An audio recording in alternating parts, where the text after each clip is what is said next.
क्या हाल चाल समाचारियंस, welcome back to समाचार 2.0। आप सभी को मेरा नमस्कार। This is your host Devesh Singh. आप देख रहे हैं समय समाचार का। यहाँ पर मैं आपसे देश और दुनिया की सबसे इंपॉर्टेंट खबरें शेयर करता हूं। तो अगर आपको आज की वीडियो पसंद आ जाए तो इसे लाइक जरूर कर देना, ना भी पसंद आए तो कोई बात नहीं, वीडियो लास्ट तक जरूर देखिएगा और लास्ट में कमेंट करके अपना फीडबैक देना मत भूलना।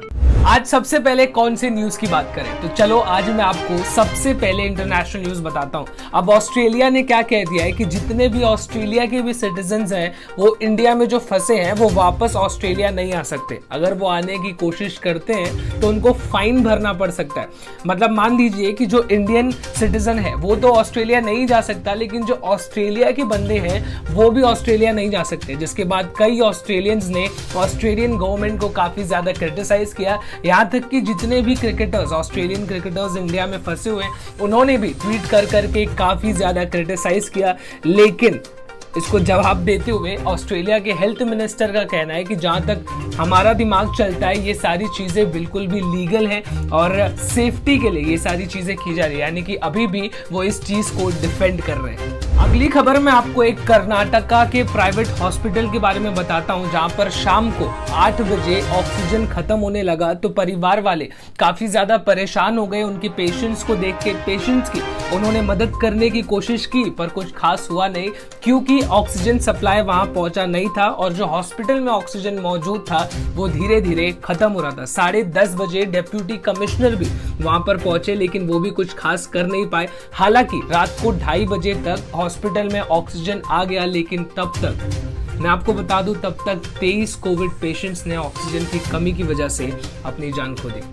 जैसा कि मैंने परसों की न्यूज में आपको कवर करके बताया था कि इलेक्शन कमीशन ने मद्रास हाई कोर्ट को सुप्रीम कोर्ट तक लेके गई है, क्योंकि मद्रास हाई कोर्ट ने कह दिया था कि तुम्हारे ऊपर मर्डर के चार्जेस लगने चाहिए। अब इस पूरे मामले पर सुप्रीम कोर्ट का क्या कहना है वो भी मैं आपको बता दूं। सुप्रीम कोर्ट ने कह दिया है कि मद्रास हाई कोर्ट ने जो आपसे कहा उसको आप एक कड़वी दवाई की तरह लीजिए, उसको अपने अंदर जाने दीजिए और अपने अंदर की चीजों को और बेहतर कीजिए, ना कि हाई कोर्ट के ऊपर केस। वहीं दूसरी तरफ एक और बात मैं आपको बता दूं, इलेक्शन कमीशन ने सुप्रीम कोर्ट से कहा था कि मीडिया को रोका जाए, यानी कि मद्रास हाई कोर्ट ने कह दिया कि इनके ऊपर मर्डर के चार्जेस लगने चाहिए। तो अब वो लोगों तक बात कैसे पहुंची?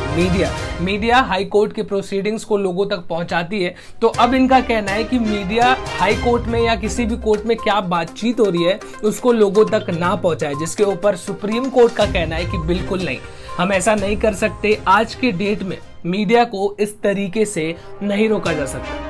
अब जब से कोविड चालू हुआ है आपने कई बार ऐसा सुना होगा कि यार उसको क्वारंटीन कर दिया, उसको होम क्वारंटीन कर दिया, उसको आइसोलेशन में भेज दिया।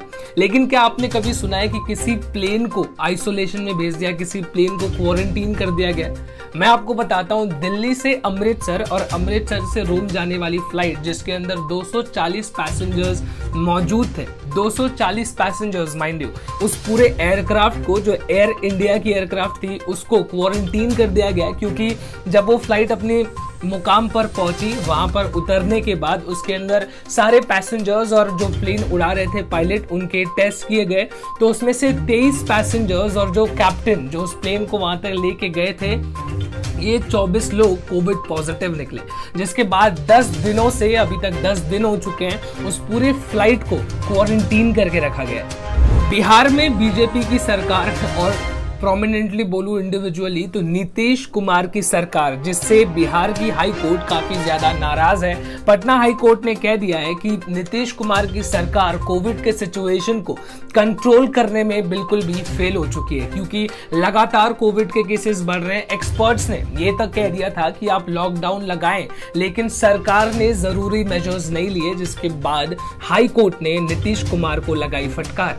आप सभी ने लाइटनिंग तो देखा होगा, लाइटनिंग यानी कि बिजली कड़कना, मूवीज में देखा होगा, हो सकता है रियल लाइफ में भी देखा हो।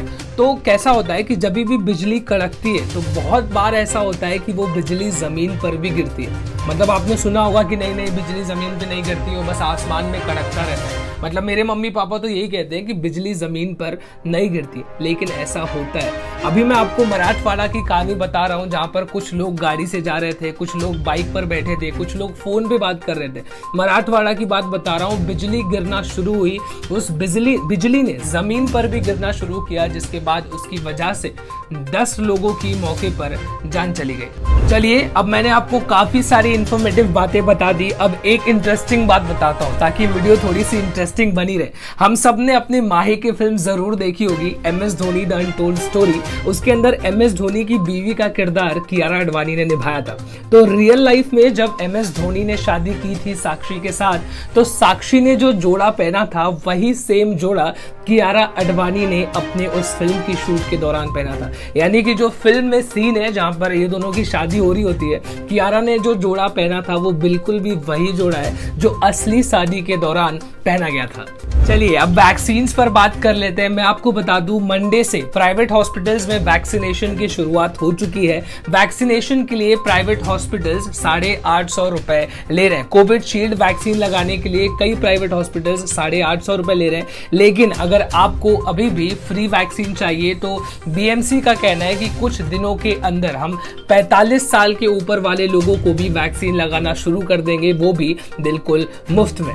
चलिए, अब बात करते हैं IPL के बारे में। फिलहाल अभी लॉकडाउन के दौरान सबके दिल के करीब जो चीज है IPL, उसके बारे में बात करते हैं। IPL के आसपास खतरा नजर आ रहा है। जी हाँ, क्योंकि अभी कल की बात करें तो कोलकाता का मैच था। कोलकाता के 2 खिलाड़ी कोविड पॉजिटिव नजर आ चुके हैं, जिसकी वजह से उनका मैच भी रीस्केड्यूल कर दिया गया। वहीं दूसरी तरफ रूमर्स निकल के आ रहे थे चेन्नई सुपर किंग के प्लेयर्स को भी कोविड हो गया, लेकिन अब क्लैरिटी आ गई है। मैं आपको बता दूं, CSK के जो CEO हैं वो कोविड पॉजिटिव है, और CSK का जो बस क्लीनर है, जो बस साफ करता है, वो भी कोविड पॉजिटिव है। इन सारी चीजों की वजह से IPL के ऊपर काफी खतरा नजर आ रहा है। हो सकता है IPL क्लियर हो जाए। इसमें सोने पे सुहागा क्या है कि कई सारे फॉरेन प्लेयर्स वापस अपने देश जाना चाहते हैं। तो फिलहाल जो IPL के अंदर प्लेयर्स को भी कोविड होना शुरू हो गया है, और कई सारे फॉरेन प्लेयर्स जो वापस अपने देश भी जाना चाहते हैं। इन सारी चीजों को अगर एक साथ मिलाएंगे तो IPL के लिए खतरा नजर आ रहा है। अब IPL की बात कर ही रहे थे तो एक और बात याद आ गया। हमारे पास रिपोर्ट्स निकल के आ रही हैं, कॉन्फर्मेशन नहीं है, लेकिन रिपोर्ट्स का कहना है कि महेंद्र सिंह धोनी ने ये डिसाइड किया है कि उनको जो पूरी फीस मिली है 15 करोड़ रुपए, वो कोविड के लिए डोनेट कर देंगे। अपनी पूरी क्रिकेट फीस IPL की जो 15 करोड़ रुपए उनको मिले हैं, वो सब कोविड के लिए, लोगों को बचाने के लिए उनको डोनेट करने वाले हैं। अब बंगाल में ममता बनर्जी ने पूरी सरकार जीत ली है, लेकिन नंदीग्राम में हारने का उनको काफी ज्यादा दुख है।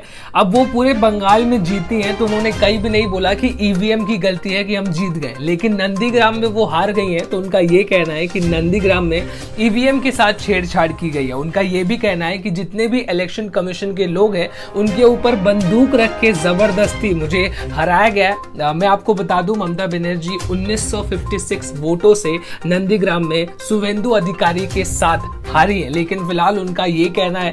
इसके बाद मैं आपको बता दूं, जब से TMC अभी फिलहाल नंदीग्राम में जीती है, उसके बाद 11 लोगों की जान गई है। 11 BJP के कार्यकर्ता थे, BJP के कार्यकर्ताओं के ऑफिसेस को जला दिया गया, लोगों को घर में घुस के मारा गया है। अभी तक जो डेटा निकल के आ रहा है उसमें यह पता चला है कि 11 लोगों की जान इलेक्शन जीतने के बाद TMC के गुंडों ने ली है। यहां तक कि यूनियन होम मिनिस्टर ने ममता बनर्जी की सरकार से ये पूछा भी है कि कितने लोग मरे हैं, ये एक्सप्लेन कीजिए कि इलेक्शन खत्म होने के बाद इतने लोगों की जान क्यों गई। मुंबई में गर्मी जो है वो अब एक नेक्स्ट लेवल पर जा चुकी है। कैसे? क्योंकि जो डेटा रिकॉर्ड किया गया है उससे ये पता चल रहा है कि कल मुंबई में 36.1 डिग्री का टेम्परेचर गया था। तो इसमें नया रिकॉर्ड क्या है? रिकॉर्ड ये है कि 36.1 डिग्री का टेम्परेचर आज से 10 साल पहले आया था एक बार, यानी कि 10 साल हो गए, इतना ज्यादा गर्मी कभी नहीं हुआ।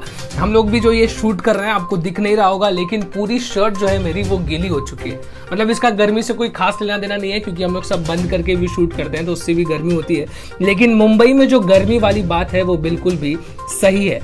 अगर आप मेरी न्यूज अपडेट पहले से देख रहे हैं तो आपको पता होगा कि जो मुंबई के एक्स पुलिस कमिश्नर थे परमवीर सिंह, उसके ऊपर लगातार अब नए नए आरोप लगते जा रहे हैं। अब कल एक और नया आरोप लग गया। उनका कहना है, मतलब दो बुकीज हैं, बुकीज यानी कि जो सट्टा लगाते हैं उनको कहते हैं बुकीज। दो बुकीज ने उनके ऊपर आरोप लगाया कि 2018 में जब वो थाने के कमिश्नर थे तब उन्होंने उनको गलत बुकिंग के केस में फंसाया था, यानी कि गलत सट्टेबाजी करने के केस में फंसाया था और उनसे 5 करोड़ रुपए लिए थे जबरदस्ती। अब कल कोई आईपीएल मैच हुआ नहीं तो आईपीएल के बारे में बात करने को नहीं है। आज मैं आपको एक लास्ट खबर सुनाता हूं, अच्छी खबर। मुंबई में लगातार केसेस कम हो रहे हैं, महाराष्ट्र में भी कम हो रहे हैं। मुंबई में कल सिर्फ 2500 केसेस दर्ज किए गए, क्योंकि अप्रैल में ऐसा समय आ गया था कि एक दिन में 11,000 केसेस दर्ज किए जा रहे थे, यानी कि लॉकडाउन का असर नजर तो आ रहा है। आज शाम को टाइम पास करने के लिए क्या है, आज शाम को मैच होने वाला है मुंबई इंडियंस और सनराइजर्स हैदराबाद के बीच, तो सारे मुंबई फैंस मैच जरूर देखने वाले हैं और ये भी दुआ करेंगे कि यार किसी को कोविड ना हो जाए, क्योंकि फिर मैच कैंसिल हो जाएगा और ऐसे ही धीरे धीरे आईपीएल भी कैंसिल हो जाएगा। एनीवेज, देखते हैं आज शाम को क्या होता है। इसी के साथ आज की न्यूज अपडेट्स में बस इतना ही। कल आपसे फिर से मुलाकात करेंगे, तब तक this is me Devesh Singh signing off. जय हिंद।